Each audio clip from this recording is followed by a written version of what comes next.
This brings me to what is a subject that keeps getting brought up nowadays is universal basic income with the oncoming apocalypse of automation. This is how it's being portrayed by Andrew Yang, who's running for president. I sat down and talked with him about it. It's very compelling.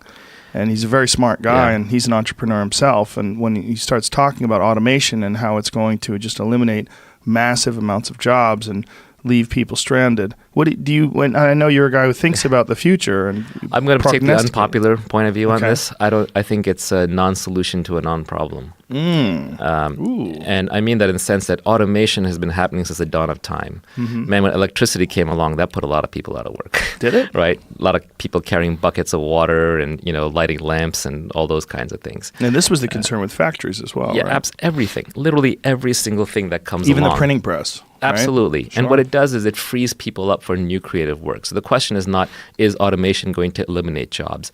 There is no finite number of jobs. We're not like sitting around dividing up the same jobs that were around since the Stone Age. So obviously new jobs are being created, and they're usually better jobs, more creative jobs. So the question is, how quickly is this transition going to happen? And what kinds of jobs will be eliminated, and what kinds of jobs will be created?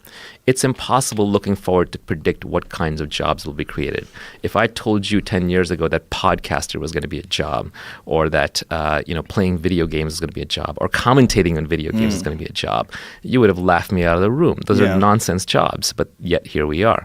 So society will always create new jobs. Civilization creates new jobs, but it's impossible to predict what those jobs are. So the question is, how quickly is that transition happening? Well, the reality is, even though everybody keeps talking about this automation apocalypse, we're at a record low unemployment. Explain that.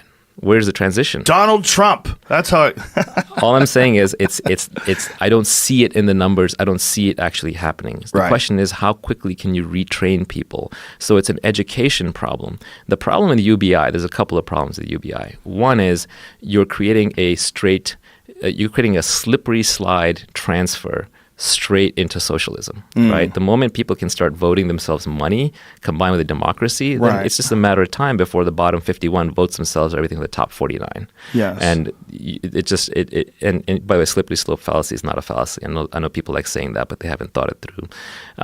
But the moment you start having a direct transfer mechanism like that in a democracy, you're basically doing it with capitalism, which is the engine of economic growth.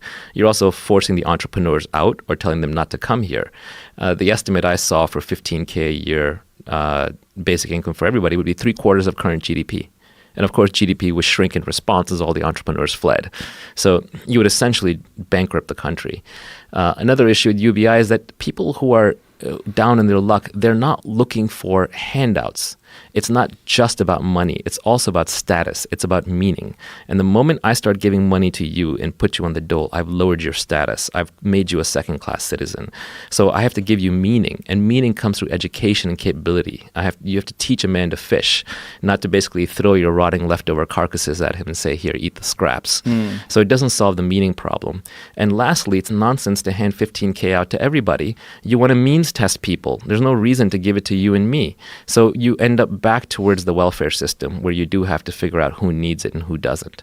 So I think the better route is that we actually establish a set of basic subsistence services that you have to have, and we provide those in abundance through technology-based automation. So get basic housing, get basic food, get basic transportation, get high-speed internet access, get a phone in your pocket. Those are the kinds of things you want to give people.